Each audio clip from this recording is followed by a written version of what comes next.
Bismillahirrahmanirrahim. Assalamualaikum warahmatullahi wabarakatuh.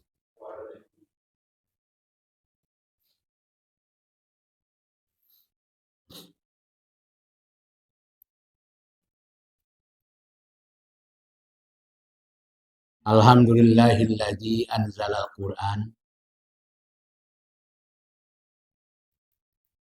hudal linnas wa bayyinatin minal huda wal furqan.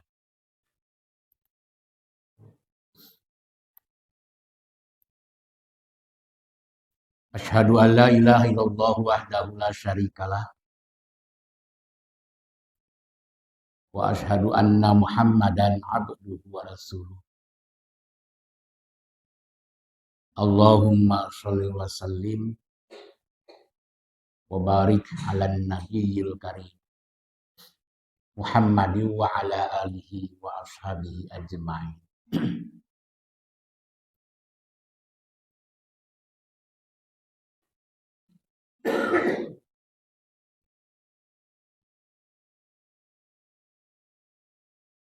Jamaah sekalian, tiba pada kajian masalah-masalah teknis terkait dengan ibadah Ramadan setelah disampaikan masalah-masalah prinsipil di beberapa pertemuan terdahulu tentang hakikat keberadaan Ramadan.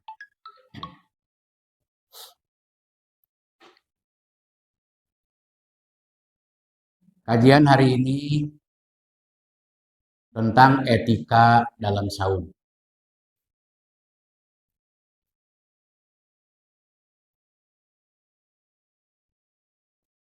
Yang disoroti tidak hanya kepada masalah tata krama dalam pelaksanaan saja,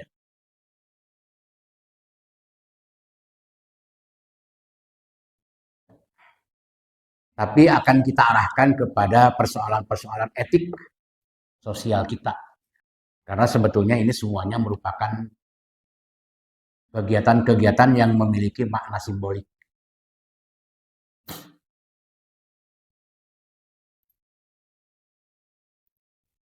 Yang pertama harus dipahami adalah hubungan antara qiyamul lail dengan saum. Ada dalam satu redaksi hadis Nabi, man shoma ramadhana naharoha wa qoma lailaha imanan wa ihtisaban kharaja min dzunubihi kayaumin waladathu ummuhu. Man shoma ramadhana naharoha, seseorang yang melakukan saum di siang harinya, wa qoma lailaha, dengan disertai qiyam pada malam harinya, imanan wa ihtisaban, dengan dasar petunjuk Al-Quran wa Sunnah, kharaja min dzunubihi, maka teknis keduanya akan mampu mengikis noda dosa dalam dirinya. Kayaumin waladathu ummuhu, sehingga nilainya seperti bayi yang baru dilahirkan, yang disebut dengan fitrah. Ini yang mau kita ungkap. Hingga teknis pelaksanaan yang kita laksanakan harus betul-betul dipahami maknanya.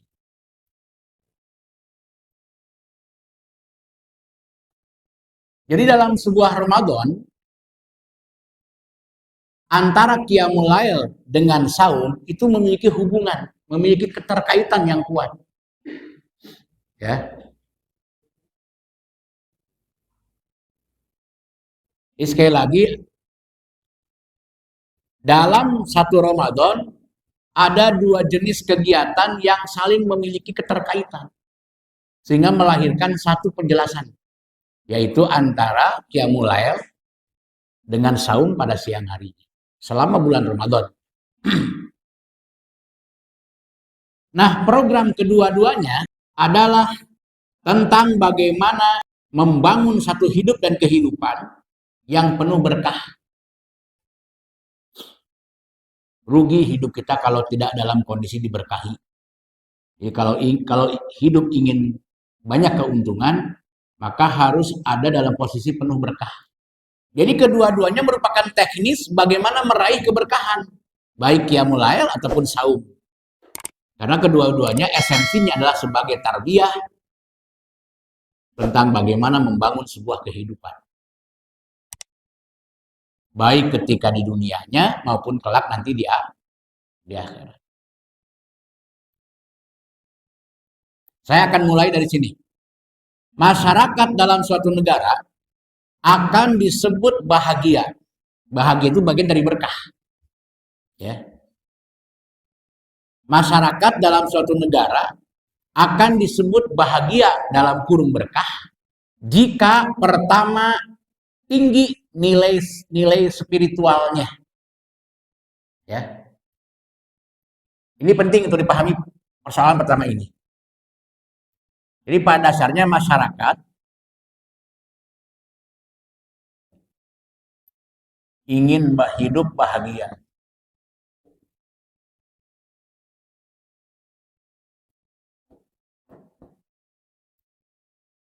Bagaimana cara untuk mendapatkan hidup bahagia ini? Pertama, harus tinggi nilai spiritualnya.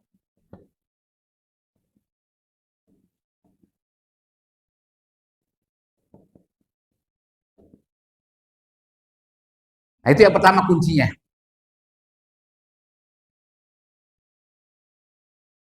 Terlepas dari apakah Islam atau bukan Islam, kalau suatu negara memiliki tinggi nilai spiritual, katakanlah rasa keagamaan yang kuat, atau kita populerkan imtak, ada iman dan takwa, gitu ya. Rasa beragama, apapun bentuk agamanya, rasa beragama yang kuat, itu negara cenderung bahagia. Contoh Finlandia. Saya mendapatkan share dari Pak Agus, negara yang paling bahagia di dunia ini adalah urutan nomor pertamanya adalah Finlandia. Jauh dengan Indonesia. Walaupun negara non-muslim mayoritas. Apa yang menjadi sebab Finlandia masuk ke dalam kategori sebagai negara paling bahagia? Terlepas apa agamanya, tapi nilai-nilai spiritual dalam tanggapan mereka itu sangat tinggi. Mereka menjunjung tinggi nilai agamanya. Kalau umat Islam Indonesia, al-Islam mahjubun bil muslimin. Keindahan nilai-nilai Islam terhalang oleh perilaku orang-orang yang ngaku muslim. Terlalu cerut. Itu salah satu yang membuat kita kurang bahagia. Karena rendah indeks spiritualnya. Ya. Maka lewat qiyamul lail, salah satu dari kegiatan qiyamul lail adalah salatul lail, maka target salatul lail adalah irtifaul akli ilallah. Itu yang disebut dengan mempertinggi nilai-nilai spiritual. Irtifaul akli ilallah likai nasjudalahu. Mempertinggi nilai spiritual sehingga makin taat patuh kepada Allah. Taat patuh dengan melaksanakan aturan Allah, maka disitulah kunci kebahagiaan. Nabi Muhammad itu bahagia hidupnya walaupun tidak punya uang, tidur balaskan tikar, kamarnya sempit 2 meter kali 2 meter. Kalau kita mah 3 meter kali 3 meter.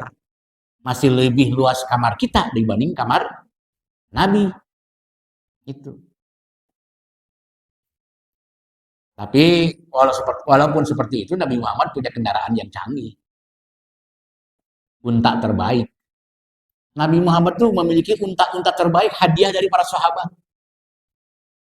Yang beliau gunakan untuk perjuangan. Hanya bedanya, kalau mobil sekarang kendaraan bermotor, kalau unta kendaraan bermodal. Itu aja bedanya. Ya. Tapi sama-sama alat transportasi. Sama-sama alat transportasi. Tapi yang dijunjung tinggi oleh Nabi adalah akhlak, nilai-nilai Islam, nilai-nilai moralitas, nilai-nilai spiritual. Itu diungkapkan dalam surat Ali Imran 191, alladzina yazkurunallaha qiyaman wa qu'udan wa 'ala junubihim wa yatafakkarun. Orang-orang yang punya iman dalam segala situasi dan kondisi seperti apapun, Zaman boleh mengalami improvisasi, tapi kesadaran tetap teguh pada bimbingan ajaran. Nah, ini kelebihannya. Oleh karena itu, pertinggi nilai-nilai spiritual. Bahasa yang lebih sederhana, tingkatkan iman dan takwa. Satu itu. Yang kedua apa? Yang kedua adalah settle dalam keuangan. Kudu baru duit sebenarnya itu. Wah, sing belum tuh baru duit.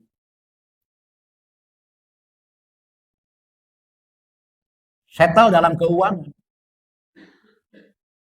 Jadi Finlandia itu PDB per kapitanya tinggi.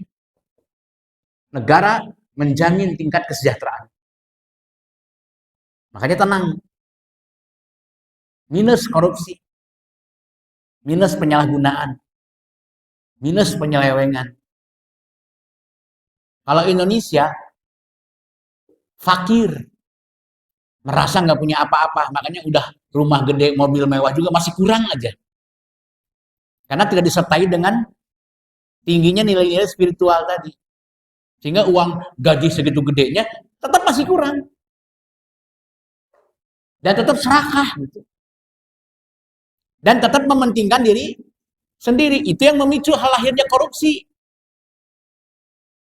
Itu yang memicu lahirnya korupsi. Karena nggak ada tingkat kepuasan. Dan negara tidak memperhatikan itu. Udah.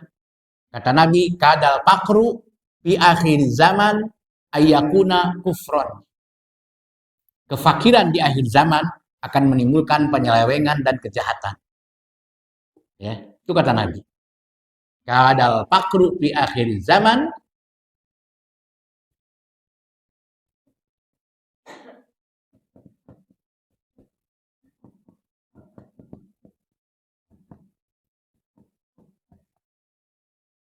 ayyakuna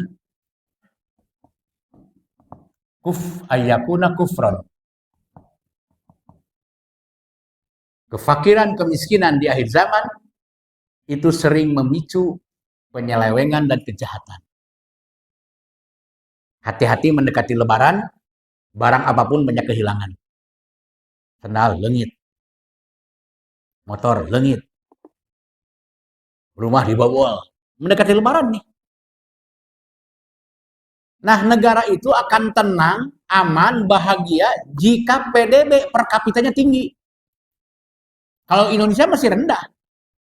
UMR berapa Jakarta? UMR berapa Jawa Barat? UMR berapa Sukabumi? Masih rendah. Makanya kenapa di negara-negara kafir tingkat bunuh dirinya sangat tinggi. Angka bunuh dirinya sangat tinggi. Kenapa? Karena ketika mereka sudah tidak memiliki uang, lebih baik mati bagi mereka. Nah, kayak gitu. Atau kalau masih mau ingin hidup, ya larinya ke narkoba. Mereka menjadi pasar narkoba dengan sendirinya. Selain mengkonsumsi, tapi juga mereka saling transaksi. Ya akhirnya negara-negara barat itu 20-30% penduduknya itu kayak zombie aja. Persis zombie. Berkeliaran di tempat-tempat yang sudah dilokalisasi. Kayak zombie aja. Pucet, pucel. Kasih narkoba baru gairah. Tidak terpenuhi narkobanya. Ya udah. Kayak zombie banget. Paham ya? Ini kalau rendah PDB per kapitanya. Itu yang harus dipahami. Makanya bahagia itu adalah salah satunya settle kondisi keuangan. Tetapi lewat ibadah saum, kita sedang melatih diri untuk menundukkan nafsu ego kita, sehingga dalam kondisi tidak punya uang pun stabil. Jangan dikira dengan menahan lapar dahaga cuman terkesan lapar dahaga semata. Justru lewat lapar dahaga inilah kita mencoba mencapai cara hidup yang sederhana. Tidak berlebihan. Tidak berlebih-lebihan. Dan yang ketiga, Nyambung yang ketiga. Masyarakat akan bahagia dalam suatu negara apabila tumbuh kohesi sosialnya. Tumbuh kohesi sosialnya.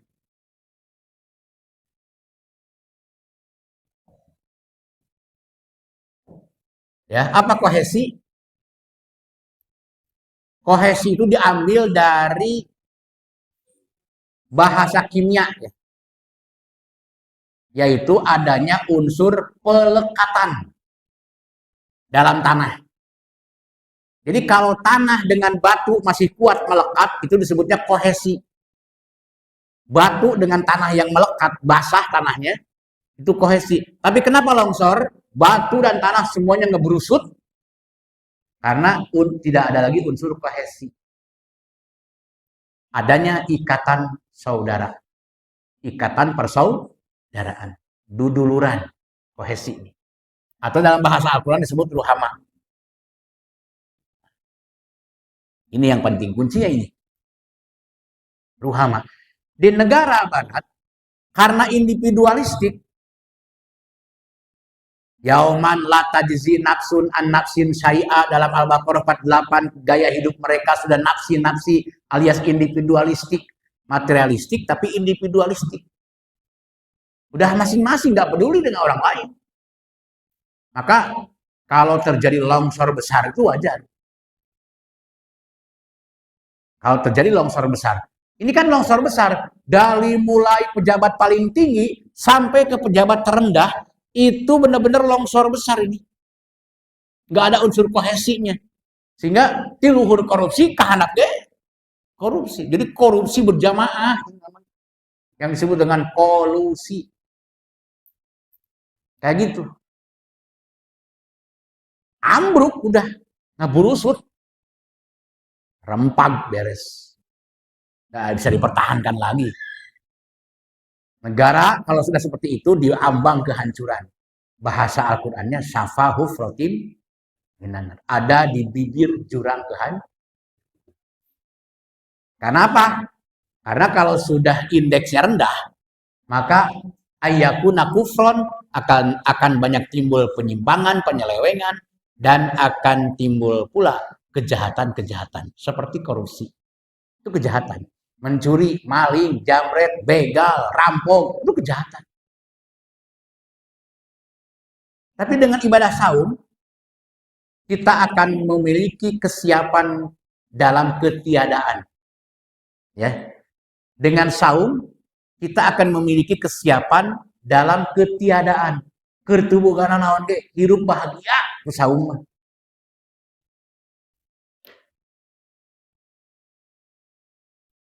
Itu. Tetap hidup bahagia. Makanya kalau nggak punya duit jangan kerung melulu. Kerung hayatna naon. Tidak menghasilkan duit kerung. Kerung mun kieu mah kerung duit datang. Kerung duit datang. Tah menang kerung tau ngapoe. Ya mah kerung teu datang. Mengernyitkan dua alis mata tapi juga tidak menghasilkan uang, ya rugi. Mending cerahkan pikiran, cari solusi walaupun hasilnya kecil. Ya, walaupun hasilnya kecil. Nah, ini tumbuh kohesi sosial. Itu baru bahagia. Kemudian yang keempat, terjamin harapan hidup sehat.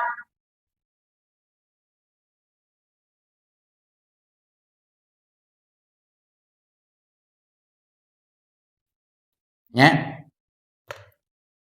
Yang keempat adalah terjamin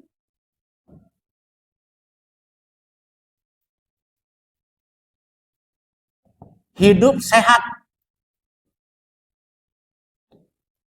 Baik dengan cara menjaga iklim, ya, ataupun menjaga lingkungan. Kalau sekarang kan udara kita penuh dengan racun. Ya, udara kita penuh dengan racun kalau sekarang. Dampak dari industri, ya, dampak dari alat-alat transportasi luar biasa.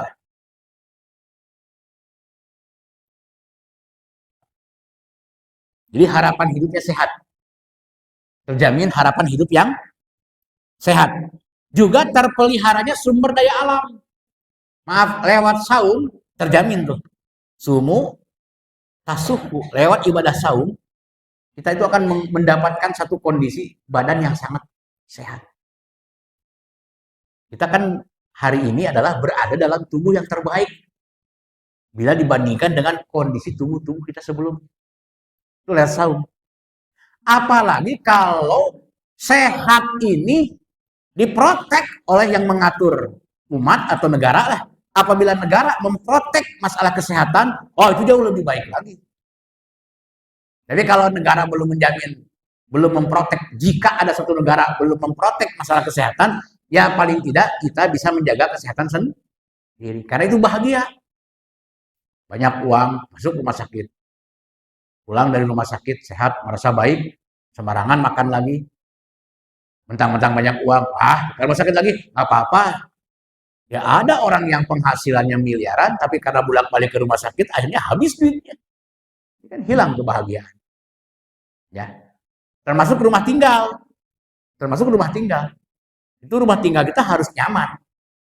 Bukan harus mewah, bukan harus megah. Rumah tinggal kita harus nyaman. Nyaman itu apa? Bersih dan sehat. Nyaman itu bersih dan sehat. Ya. Ini ya hakikat pada ibadah saum. Yang kelima, terjaga sumber daya alam.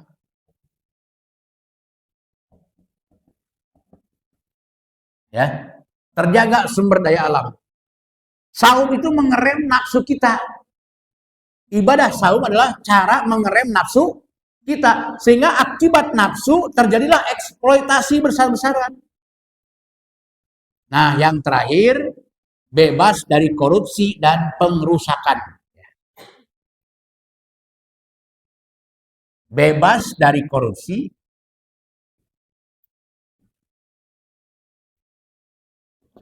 dan pengrusakan. Inilah sebetulnya jaminan hidup bahagia.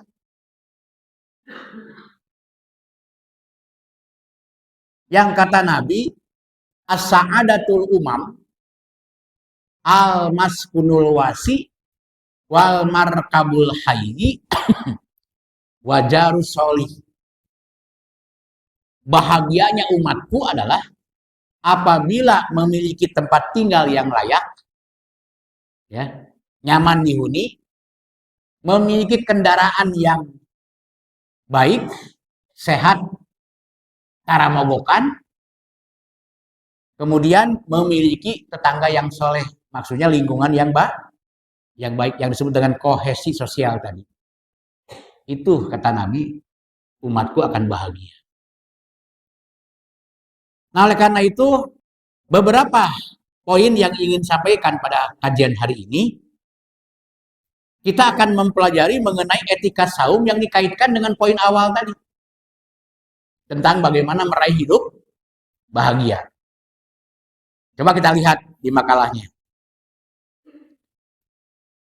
Mengacu kepada penjelasan hadis Nabi tadi,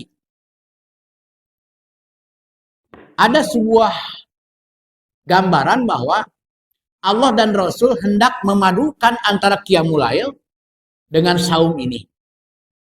Sebagai upaya memadukan antara kepentingan ajaran ilmu Allah dengan kepentingan hidupnya di dunia akibat dorongan hawa nafsunya. Jadi hadis tadi yang disebut man soma Ramadhana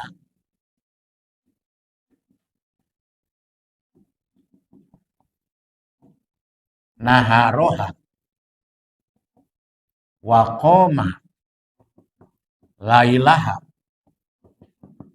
imanan wahtisaban kharaja min dzunubihi kayaumin waladatu ummuhu. Man soma Ramadhana, ya, target yang ingin dicapai adalah upaya memenuhi kebutuhan biologis secara bertanggung jawab. Ya. Yang pertama ini adalah upaya memenuhi kebutuhan biologis secara bertanggung jawab.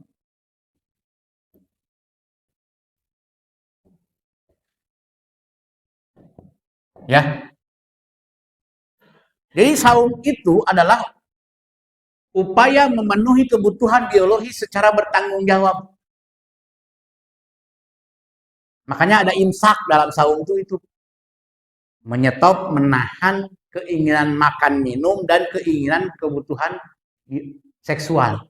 Kita tahan dari mulai terbit matahari hingga tenggelam matahari. Waktu subuh hingga maghrib.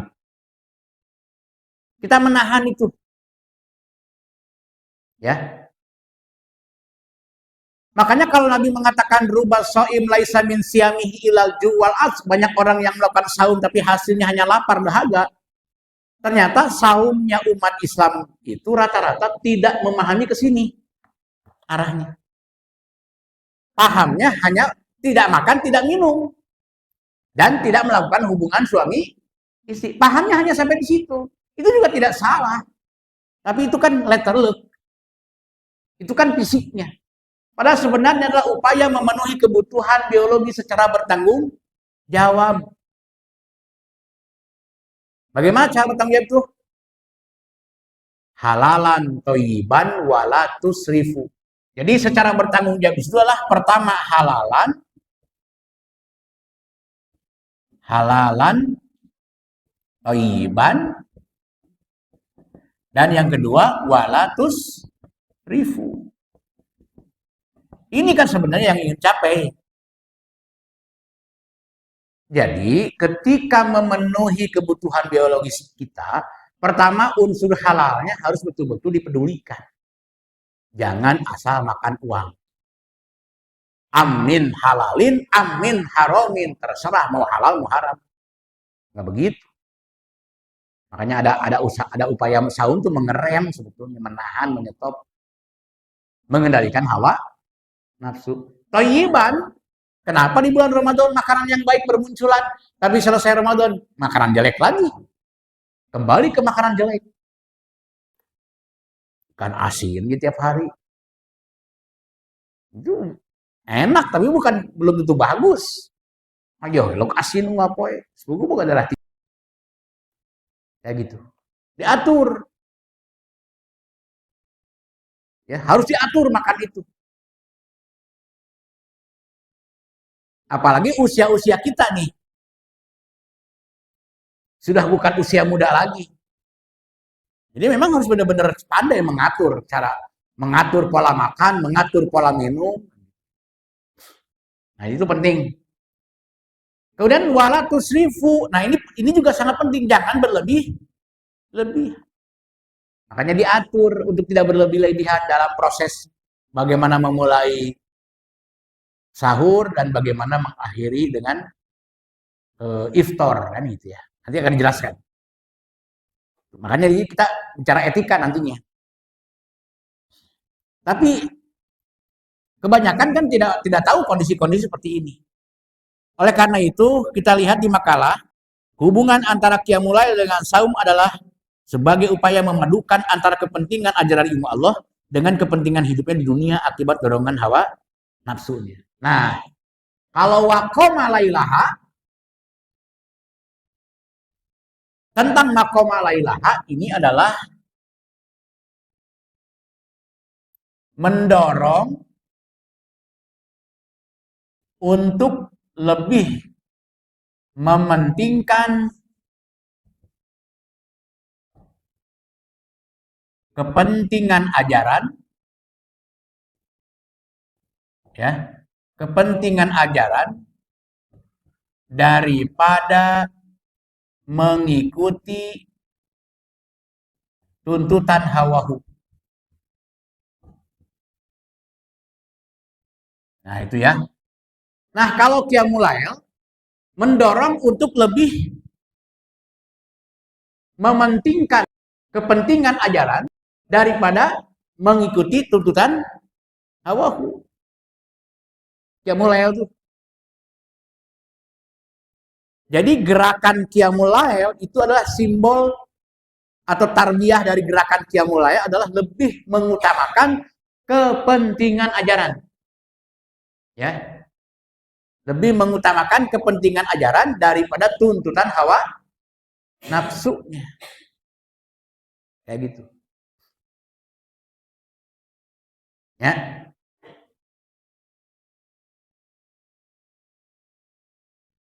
Makanya walaupun malam ngantuk, mata berat untuk dibuka, badan males untuk bergerak, bangun dari tempat tidur kita, karena ini ada kepentingan ajaran, kita bangun. Kalau bukan karena kepentingan ajaran, untuk apa kita bangun malam? Melaksanakan sholatul lail. Kalau bukan kepentingan ajaran. Lalu siang harinya kita menahan lapar dahaga. Kalau bukan kepentingan ajaran, untuk apa kita lapar dahaga? Uang makanan ini dihalalkan semuanya. Hasil jerih payah kita. Tapi kan tidak boleh makan minum. Walaupun itu halal. Jadi, dua hal inilah yang digabungkan oleh Allah dan Rasul. Ya. Nah, sehingga menjadi satu teknik menomorsatukan ajaran ilmu Allah daripada tuntutan hawa nafsunya. Ya. Kalau ini An-Nazi'at ayat 40.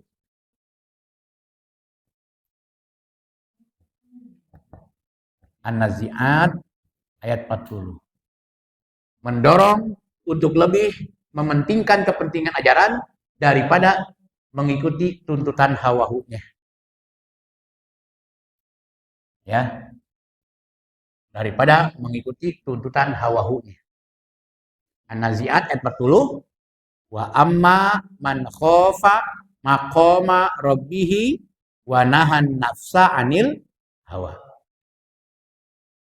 Jadi waqama lailah itu maksudnya. Kita melakukan qiyamul lail itu adalah dalam rangka mendorong seorang hamba untuk lebih mementingkan kepentingan ajaran daripada kepentingan hawa nafsunya. Tapi bukan berarti kepentingan hawa nafsu diabaikan, bukan begitu. Tapi lebih mementingkan kepentingan ajaran. Ada nilai lebihnya.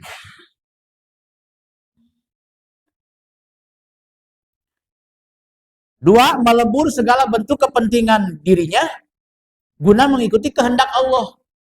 Jadi perpaduan antara qiyamul lail dengan saum itu adalah mendidik hamba agar mau melebur segala bentuk kepentingan dirinya guna mengikuti kehendak Allah. Al-Baqarah 216. Sadar akan itu. Wa asa antakrahu syai'an wa huwa khairul laka, khairul lakum. Wa asa antuhibbu syai'an wa huwa syarrul lakum. Boleh jadi perkara-perkara yang engkau benci justru baik bagi dirimu. Boleh jadi perkara-perkara yang engkau sukai justru jelek bagimu. Karena boleh jadi mengurangi makan itu baik bagi tubuhmu. Sementara banyak makan itu malah jelek bagimu. Kalau keinginan kita kan banyak makan, dikit-dikit makan, dan itu pengennya. Lihat makanan-makanan enak pengen coba. Nah, inilah cara memadukan qiyamul lail dengan saum. Ya. Di situ kuncinya. Maka melebur segala bentuk kepentingan dirinya guna mengikuti kehendak Allah atau At-Takwir 26 sampai 29. Fa aina tadhhabun in huwa ila dzikrul lil alamin. Liman syaa minkum ayastaqim. Wa ma tasyaun illa ayyasha Allah rabbul alamin. Kalian mau ngapain lagi kata Allah? Sudah jelas-jelas Al-Qur'an inilah yang akan membangkitkan kesadaranmu. Sadar pentingnya mencapai akhirat, sadar pentingnya memanfaatkan dunia. Lalu dibuat keseimbangan kedua-duanya. Mau ngapain lagi kata Allah? Makanya kalau saum tidak dipahami esensinya, maka kita tidak punya mutu pengendalian. Selesai saum, hilang lapar dahaganya, kembali ke tabiat aslinya, tukang makan, tukang minum. Gitu udah. Kembali ke tabiat asli. Padahal kita harus berubah loh. Kalau dengan qiyamul lail dan ibadah saum tidak ada perubahan dalam diri kita, maka ibarat kayu gaharu tidak ada nilainya selama masih di hutan. Ingat tuh, kayu gaharu tidak ada nilainya selama masih menjadi sebuah pohon yang ada di hutan. Tapi tebang pohon itu, ambil serpihan-serpihan kayu gaharu, sapotong, sameter, sasenti pun ada harganya. Ambil, keluarkan dari hutan. Lalu barang ini kita jual. Itu tinggi harganya. Itu kayu gaharu. Sebenarnya kayu gaharu itu apa sih? Sampai mahal begitu? Wanginya. Apa dibuat minyak atau dibuat apa gitu ya? Kok mahal gitu? Tapi kalau kayu gaharu masih ada di hutan dalam sebuah pohon, ya nggak ada harganya. Paling hanya sebagai penjaga alam semesta. Yang disebut dengan paku bumi itu kan itu. Autada. Pohon-pohon di gunung itu sebagai paku-pakunya. Yang menjaga keseimbangan bumi. Kayaknya itu. Ya. Sama, emas juga belum ada nilainya kalau masih terpampang di pegunungan juga. Belum dibongkar, belum menjadi sebuah bongkahan. Kalau ingin emas itu punya nilai, maka tarik, keluarkan dari gunung, lalu diproses. Saya tidak bisa menjelaskan bagaimana cara memproses emasnya, tapi konon katanya dalam satu bongkahan, yang 1 ton bongkahan batu, jika dipecah, dihancurkan, emasnya paling hanya 8-10 gram. Tapi itulah yang nilainya tinggi. Kecil sedikit tapi nilainya tinggi. Ya. Atau air akan menjadi penyakit selama dia menggenang. Tidak tersalurkan, tidak ada dalam pembuangan. Di situ aja menggenang. Ya. Bahkan harimau pun tidak akan bisa memakan makanan sesuka dia selama dalam kurungan. Ya, selama dalam kurungan mah dikasih apa aja. Nggak ada pilihan. Yang pasti lapar, dimakan. Ya. Maka sebetulnya hidup itu harus berubah lebih baik dan lebih indah. Harus ada sebuah metamorfosa dalam kehidupan kita pasca saum. Itu ya seperti ulat. Menjadi kupu-kupu yang indah itu kan karena puasa 12 sampai 16 hari dalam kepompong. Jadi kalau qiyamul lail selama Ramadan, saum selama Ramadan tidak ada perubahan yang lebih baik, ya sudah, kayu gaharu masih di hutan, emas masih dalam pegunungan, masih dalam batu-batu di pegunungan, airnya masih menggenang dan itu akan menjadi sumber penyakit. Inilah bo'ida man adraka Ramadan falam yugfar lahu. Jauh harapan tercapainya ibadah Ramadan kalau tidak ada perubahan yang lebih baik. Oke. Kemudian yang ketiga, lebih berorientasi pada kepentingan akhirat daripada kesenangan dunia. Ad-Duha ayat 4. Walal akhiratu khairul laka minal ula. Nah, inilah yang dihasilkan dari memadukan kegiatan qiyamul lail dengan saum. Sekarang kita fokus ke program saumnya. Ya. Kita fokus ke program saumnya. Karena qiyamul lail sudah dijelaskan sebelumnya. Sekarang kita fokus ke program saum.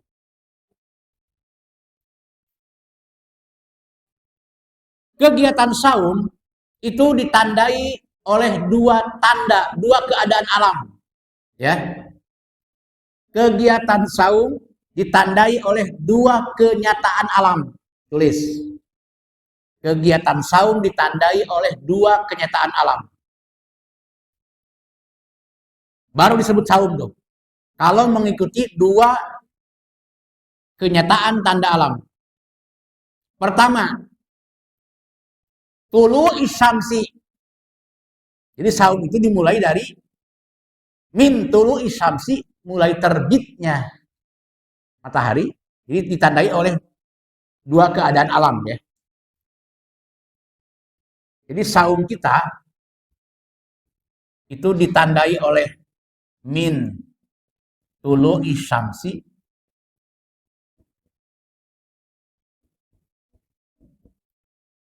kemudian ila guru batis syamsi.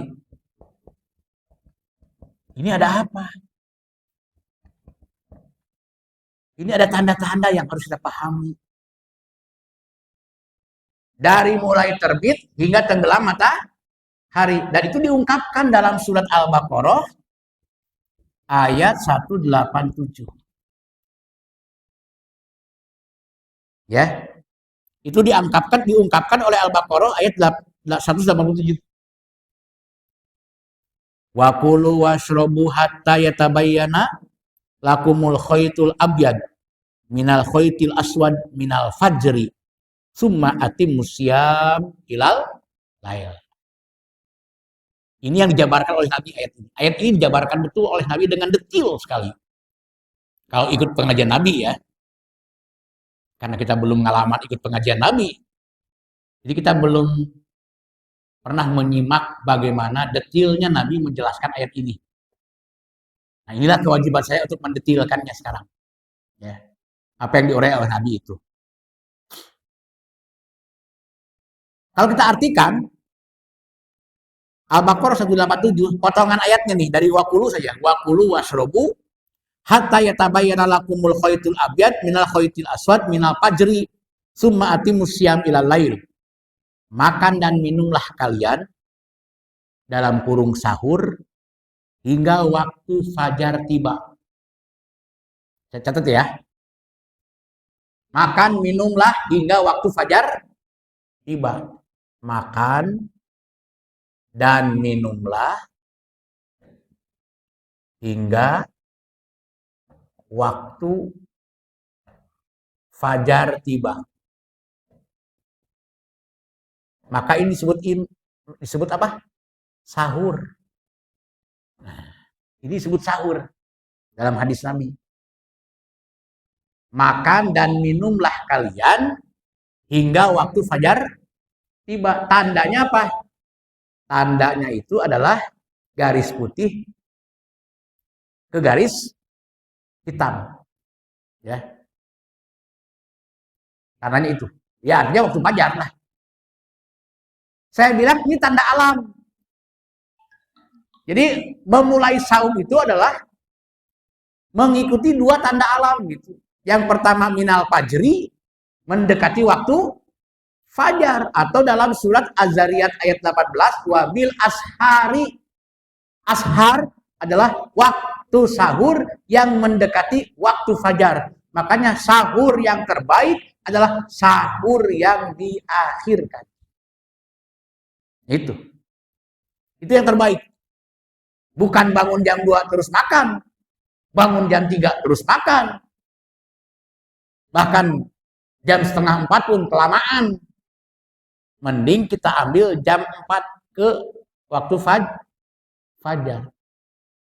Batas waktu fajar adalah kurang lebih sekitar 2 rakaat sebelum azan subuh. Ya, 2 rakaat kan kisaran 3 menit. 5 menit. Itu waktu fajar namanya. Ya. Nah, makanya menerjemahkan hadis harus juga peka dengan ayat ini gitu, kalimat ayat ini. Hatta yatabayyana lakum al-khaytul abyad minal khaytil aswad. Garis putih, garis hitamnya harus tampak terlihat jelas.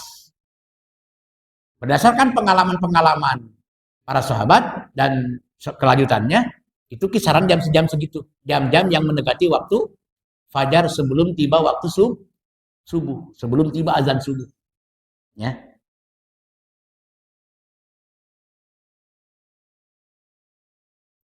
Jadi pertama ayat dulu ya. Lalu ayat ini dijabarkan oleh Rasulullah.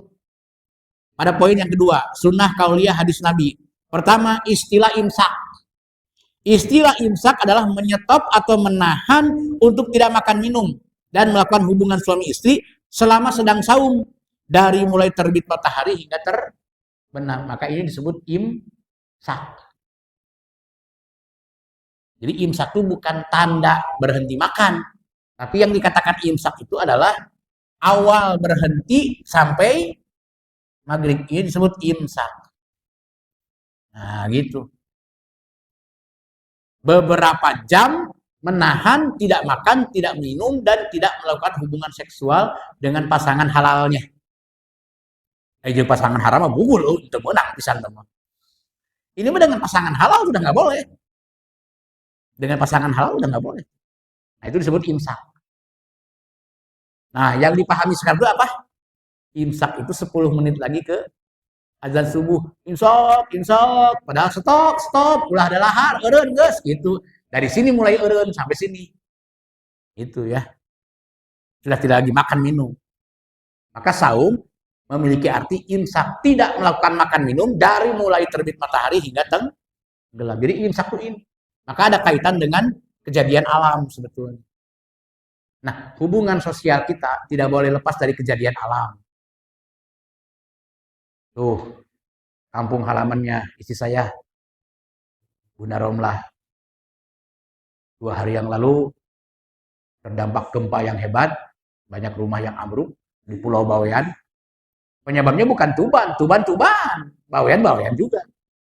Hanya kebetulan waktunya tidak berjauhan gitu. Dalam hari yang sama, Tuban gempa, ternyata Bawean pun gempa. Itu titik pusatnya di Bawean juga. Tong nyalahkeun Tuban. Tuban kasinggung asa disalahkeun. Ya, itu bukan karena Tuban, tapi memang Bawean sendiri ternyata ada selasarnya. Ya. Nah, sekarang belum terekspos sampai sekarang karena Pulau Bawean ini kan pulau yang sangat susah dijangkau. Bahkan dalam peta Jawa Timur nggak ada tuh Pulau Bawean. Dalam peta Indonesia ya, tong kasinggung biasa we. Ini protes mung di aku nya. Biasa we. Bakatingku terisolir berarti. Padahal masuknya masuk Kabupaten Gresik. Bukan Madura, Kabupaten Gresik. Ya, udah 2 hari ini kita ikuti perkembangan di Pulau Bawean. Itu satu ya. Istilah imsak. Kemudian yang kedua, istilah minal fajri. Dalam ayat tadi, hatta yatabayyana lakumul khaytul abyad minal khaytil aswad minal fajri. Nah, kata-kata minal fajri menunjukkan sunnahnya bersahur. Ya. Kata-kata minal fajri menunjukkan sunnahnya bersahur. Nanti hadisnya saya sampaikan. Sunnahnya bersahur.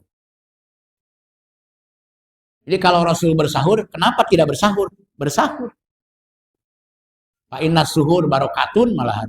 Bersahur itu barokahnya di situ. Yang ketiga, istilah ajilu, ya, al-futur. Ajilul futur. Atau takjil lah kita populernya. Ini juga khawatir ke depannya ada kesalahan. Dikira kolak itu takjil. Bala-bala itu takjil. Mie leor, kerupuk asoy, ini takjil tuh. Sok ini takjilnya. Padahal takjil itu satu istilah yang harus menyegerakan kita berbuka ketika mendengar suara azan. Dari ajala itu tergesa-gesa. Tapi cara mengartikannya bukan tergesa-gesa, menyegerakan. Nanti hadisnya dijelaskan. Ya. Kan ada perbedaan. Ketika sahur harus diakhirkan, tapi ketika takjil harus disegera. Ada apa? Kenapa begitu? Di saat sahur harus diakhirkan, bahkan disebut barokahnya di akhir, ketika futur harus takjil. Disegerakan. Ini yang harus diungkap. Dan apa kaitan dengan hidup kita sebetulnya? Ya, oke, sabar. Udah jelaskan lagi hijinya. Jadi sekali lagi istilah ajilul futur atau takjil adalah betapa pentingnya untuk menyegerakan berbuka saum ketika tiba waktu maghrib. D. Seluruh rangkaian kegiatan tersebut harus pula memperhatikan doa-doa yang disunnahkan oleh Nabi Muhammad SAW. Terakhir, serta memperhatikan pula pantangan-pantangannya. Oke, sekarang nyambung. Sekarang kita perhatikan dari penjelasannya ini berdasarkan hadis-hadis Nabi, yaitu tentang takhirus sahur. Ya. Nah, sekarang yang poin berikutnya adalah tentang takhirus sahur. Takhirus sahur. Mengakhirkan sahur. Ya. Sunnah-sunnahnya dari Abu Dzar yang diriwayatkan oleh Imam Ahmad. La tazalu ummati bi khairin ma'ajjilul iftar wa akhirus sahur. Selamanya umatku ada dalam kebaikan, sepanjang disiplin dalam menyegerakan berbuka dan disiplin pula dalam mengakhirkan sahur. Jadi harus disiplin dalam menyegerakan berbuka, harus disiplin dalam mengakhirkan sahur. Itu pertama. Ya.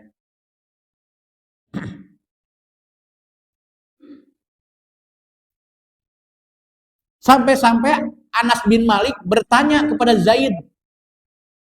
Ya. Berapa lama waktu yang dibutuhkan untuk sahur? Pertanyaan Anas nih kepada Zaid. Maka Zaid menjawab, pertanyaannya adalah, jawabannya, kam kana bainal adzan was sahur, ya, qala qadra khamsina ayatan. Jadi Zaid mengukur lamanya sahur itu adalah selama membaca Al-Quran 50 ayat. Sok ya, kira-kira seberapa menit? Sekarang belajar dong. Baca 50 ayat. Mau Al-Baqarah, mau Ali Imran, mau surat apa. Sok baca 50 ayat. Kira-kira berapa menit? Itulah waktu rentang yang dibutuhkan untuk sahur. Itu pendek-pendek gitu. Hanya masalahnya apakah 50 ayat Imam Taraweh yang cepat, ataukah 50 ayat imamnya Pak Deden? Ya. Berarti kurang lebih 20 menitan lah. Ya. Waktu untuk sahur kurang lebih 20 menitan. Dari kapan? Dari ujung sahur. Waktu tibanya fajar. Ya, waktu tibanya fajar. Nah, sekarang hitung dulu nih. Waktu fajar. Waktu fajar adalah waktu sholat fajar. Berapa rakaat? Nah, waktu sholat fajar adalah 2 rakaat. Yang dilakukan di rumah sebelum azan subuh. Ya. Kira-kira berapa menit? Anggaplah 3 menit. Berarti batas waktu untuk melakukan sahur sampai ujung, ya, kurang lebih sebelum 3 menit waktu subuh. Itu dah. Sebelum 3 menit waktu subuh. Jadi kalau subuh jam 15, kalau subuh jam setengah 5 misalkan, jam 4.30, maka kurangi, jadi jam 4.27 gitu. Kalau mau persis banget. Ya, itulah cara kita disiplin dalam menggunakan waktu sahur. Selama 50 ayat, katakanlah 20 menit. Berarti sekitar jam 4 lewat 5 menit. Itu waktu sahur. Ribu-ribu jam 4 lah sahur. Nyase jeung ngopi-ngopi na. Saya aja lupa ngopi tadi itu. Ya. Misalkan seperti itu. Jam 4 kita, kalau misalkan subuhnya jam setengah 5, walaupun menghentikan sahur, ya, batas waktu paling akhir adalah ketika Allahu Akbar, Allahu Akbar. Jangan diteruskan sampai beres azan subuh, jangan. Karena ada yang mengatakan azan subuh masih bisa. Betul, tapi hanya sampai Allahu Akbar, Allahu Akbar. Atau nggak salah tuh kudu nunggu Allahu Akbar beres ya tuh. Itu, tapi ada waktu untuk bisa lupa. Ini kan diperuntukkan bagi orang yang keantengan teuing nyawa HP, ketika pohon minum. Nah, ketika terdengar azan cepat segerakan minum sebagai penutup. Jangan sampai hayya 'alal shalah masih minum kopi. Itu bener sama. Ya kan ari hayya 'alal shalah mah udah tengah-tengah ke akhir. Masih nyantai.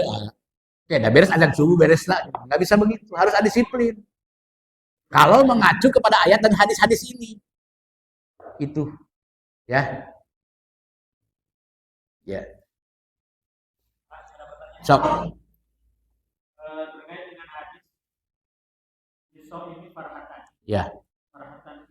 Farhatun. Inda fitrihi. Inda likori irobihi. Putur. Bahagia ketika berbuka. Atau di Idul Fitri juga. Bisa. Nilai yang akan diraih oleh kita. Bukan di yaumil kiamah nanti kita. Oh, engke tama, engke da urang ge timpang ting Allah deh. Mungkin itu masalahnya. Bisa dijelaskan, Pak. Ya. Jadi ada rasa bahagia ketika apa? Ada rasa gembira ketika berbuka. Fitrah kita adalah fitrah biologis kita memang harus makan minum. Jadi artinya apa? Artinya walaupun kita harus lapar dahaga, tapi kan tetap tidak boleh mengabaikan kebutuhan biologis. Cuman harus diatur dan pada waktunya. Nah, kalau diatur dan tepat pada waktunya, pasti kita bahagia dengan makan itu. Tapi kalau makannya nggak diatur dan tidak tepat waktu, kita akan menderita dengan penyakit. Udah susah tuh loba penyakit tina awak. Duit lo bagi ari penyakit aya 5 mah wah keur naon. Mending tepati boga duit tapi calagur awak. Mending kena kitu. Ya. Nah, kemudian farhatun inda liqa'i rabbih. Ya, di akhirat nanti kita akan dipertemukan oleh Allah, akan memperlihatkan dirinya kalau di surga.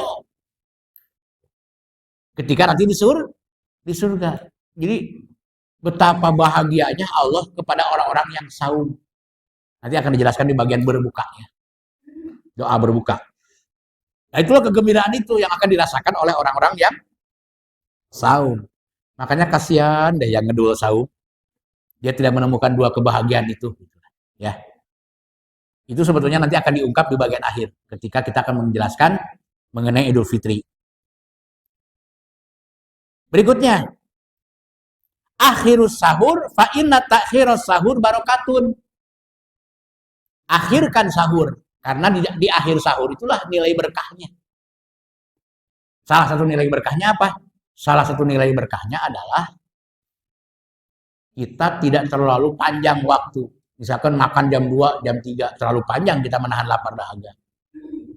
Ya, kedua, supaya tidak terlalu banyak makan. Dan makan sahur itu nggak harus terlalu banyak. Tapi kadang-kadang makan sahur itu kita tidak begitu bernafsu kan. Tapi kenapa disebut berkah? Karena walaupun kadang-kadang tidak terlalu berselera untuk makan sahur, tapi dipaksakan makan sahur. Walaupun hanya dengan kurma, bijur ilma. Walaupun hanya dengan seteguk, 2 teguk air. Saya pernah hanya kebagian minum. Tidak kebagian makan sahur itu. Ternyata dengan minum air itu memberikan kekuatan, itulah barokah. Saya pernah tanyakan, pernah sahur hanya dengan kurma, 3 butir dan air. Segitu tidak makan. Tapi itu memberikan kekuatan. Apalagi kebiasaan Ustaz Yan, sahur dengan makanan yang bergizi, lalu di ujungnya adalah susu murni dengan korma dicuskeun. Wah, itu mah geus leuwih kuat deui. Maka badan saya adalah badan yang terbaik sekarang ini. Kenapa? Karena saya ingin mengikuti contoh Nabi dalam hal makanan. Rasulullah itu kalau sahur, kalau tidak sempat waktu untuk makan, cukup dengan rutob. Rutob itu kurma yang agak keras kulit luarnya, tapi lembut, empuk kulit dalamnya. Ngomong ke lagi kepi-kapi tahun ke saung dia mah. Ya. Lembut, manis, empuk. Beda dengan sukari, beda. Ya. Itu kurma favorit Nabi selain ajwa, yaitu rutob. Kalau tidak ada rutob, tamar. Tamar itu apa? Kurma kering. Tamar itu. Rani nggak ada apa-apa, cuma ada tamar. Ya tamar lah dengan air, udah. Itu memberikan kekuatan. Makanya kalau kita membiasakan makan kurma setiap hari, itu cenderung kulitnya tetap segar dan awet muda. Itu kurma tuh. Juga memberikan ketahanan pada tulang-tulang kita. Ya. Coba aja kalau sering makan kurma. Minimal 3 butir sehari sampai maksimal 7 butir sehari. Itu cara sehat. Hadis berikutnya. As-sahuru aklatun barokatun falatan uhu au ajro'a ahadukum jar'atun min ma'in fa innallaha wa malaikatahu yusalluna alal mutasahhirin. Ya. Makanan sahur bernilai berkah. Maka janganlah kamu meninggalkannya. Jadi jangan mengabaikan sahur. Makan sahur itu penting. Ada nilai berkah di dalamnya. Walaupun hanya dengan seteguk air. Itu ibarat saja. Tidak harus seteguk, enggak. Walaupun harus dengan seteguk air. Saking pentingnya posisi sahur. Ya. Malah fa innallaha wa malaikatahu yusalluna alal mutasahhirin. Allah menugaskan malaikat untuk memberikan penghormatan terhadap orang-orang yang sahur. Jadi selama kita sahur, kita ditemani oleh malaikat loh. Tahu nggak kenapa Allah nugaskan malaikat ke mendampingi orang-orang yang sahur? Jawabannya nanti di belakang ya. Kenapa sampai harus menerjunkan malaikat? Ya, kenapa sampai harus menerjunkan malaikat? Kemudian yang kedua, menyegerakan berbuka. Takjilul futur. Ya. Takjilul futur. Menyegerakan berbuka.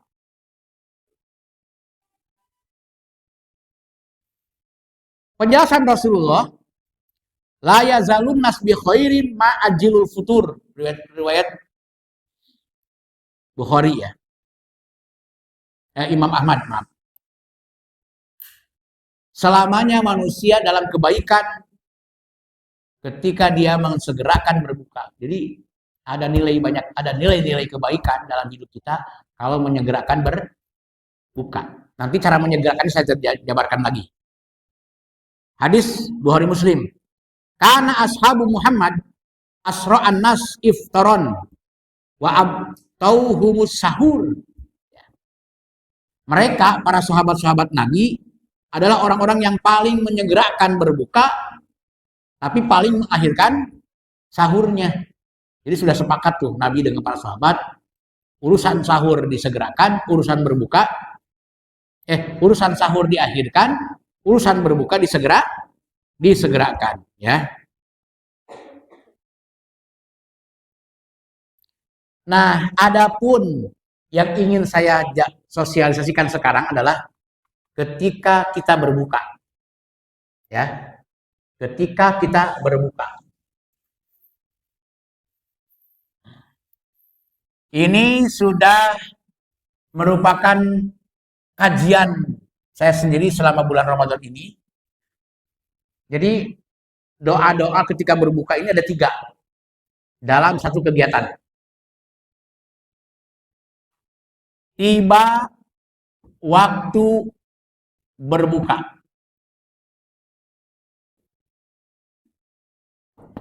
Satu, tiba waktu berbuka. Allahu Akbar, Allahu Akbar. Disitulah sudah halal makan minum.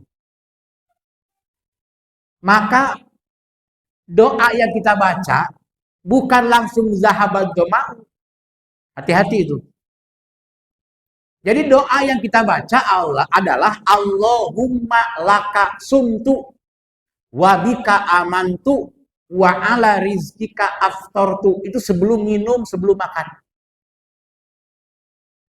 Kenapa mengucapkan itu? Karena kata Nabi, as-saumu li wa ana ajzi bihi. Ini hadis kursi. Allah berfirman, saumnya hamba-hambaku adalah untukku, kata Allah.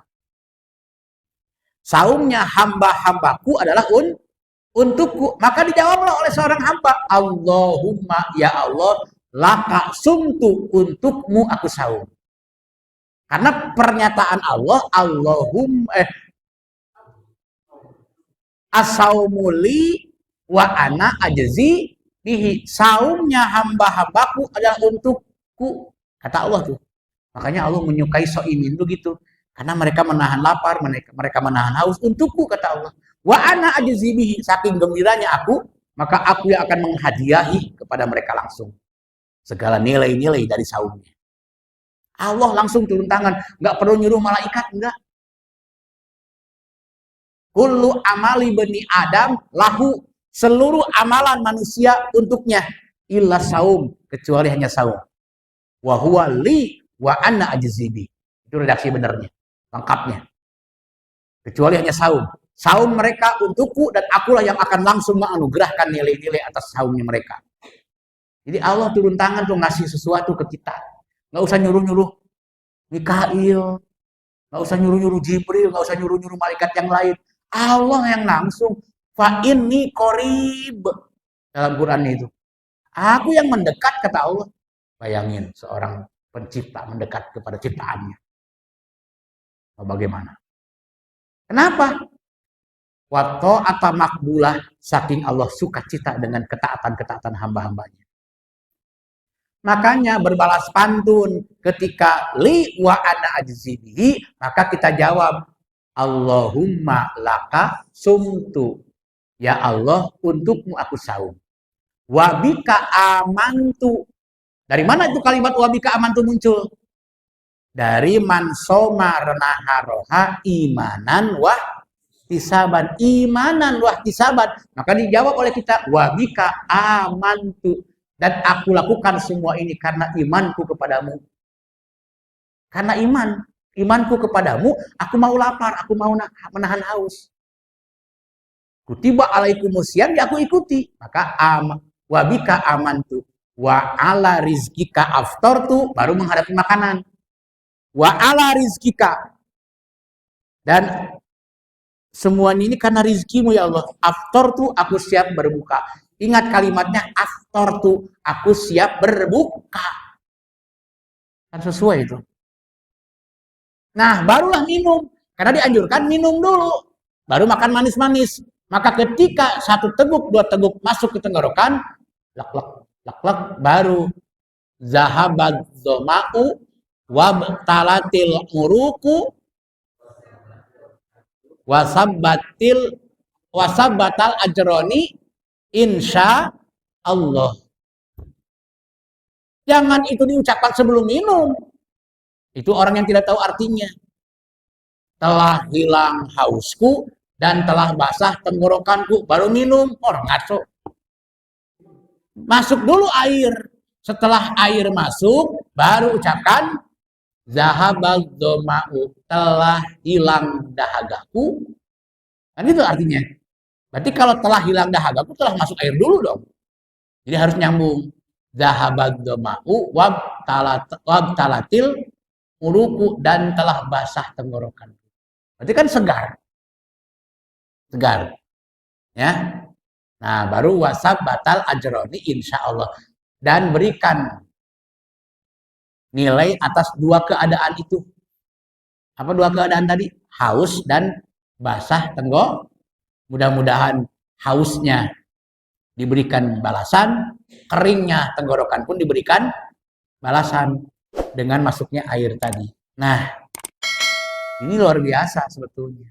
Jadi Nabi Muhammad seluruh gerakan selalu disertai dengan doa. Kaki kanan keluar dari rumah, baca doa. Kaki kiri masuk ke rumah, baca doa. Selalu begitu. Masuk WC, keluar WC, baca doa. Masuk masjid, keluar masjid, baca doa. Bercermin, baca doa. Pakaian, berpakaian, baca doa. Dan baca doanya harus sesuai dengan momennya.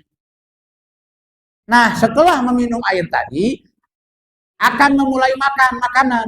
Walaupun perintahnya manis-manis dulu.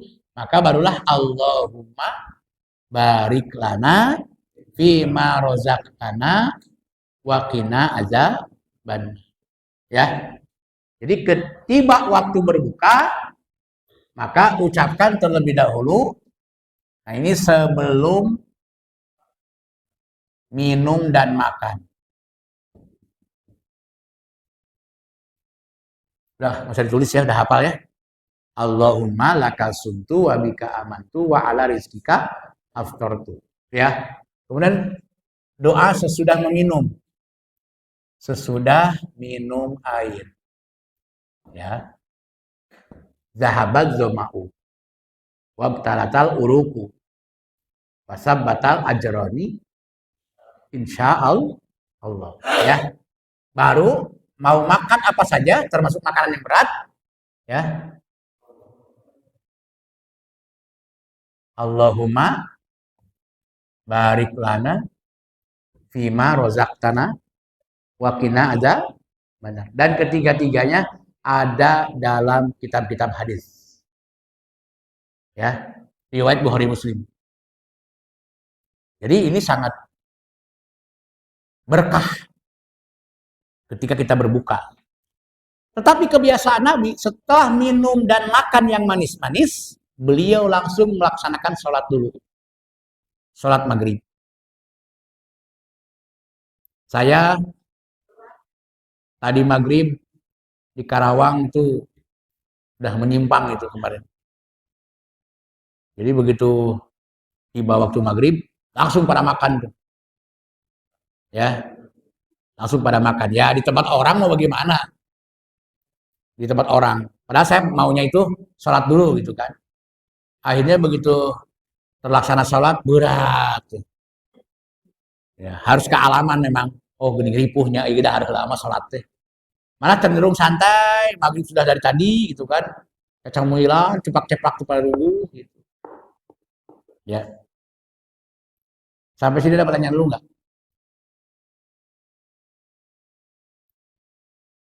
Ya.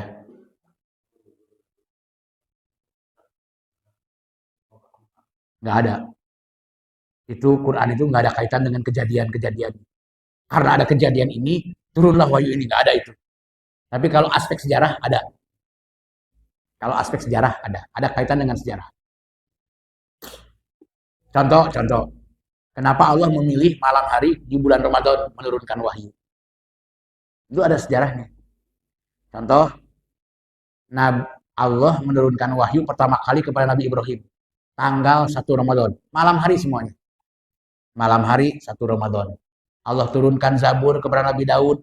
Malam hari tanggal 21 Ramadan. Allah turunkan Taurat. Malam hari tanggal 29 Ramadan. Allah turunkan Injil malam hari tanggal 10 Ramadan. Allah turunkan Al-Quran malam hari tanggal 17 Ramadan. Ketika ada kaitan dengan sejarah. Ramadan ini punya sejarah khas. Gitu. Nah, sehingga dalam memahaminya beda. Oke. Kalau kita kaitkan seperti itu. Artinya apa? Artinya dari mana Pak Yan menjelaskan? Ramadan adalah starting point. Awal bagaimana manusia menerima petunjuk ajaran sehingga menjadi dasar landasan kehidupan selanjutnya. Selalu dimulai dengan Ramadan. Itu dari Allah menjadikan Ramadan sebagai momentum awal turun wahyu. Makanya di kajian malam Selasa, Ratil itulah nanti ketemu lama-lama tuh. Teori-teori itu akan ketemu dengan mengikuti pengkaderan di malam Selasa itu.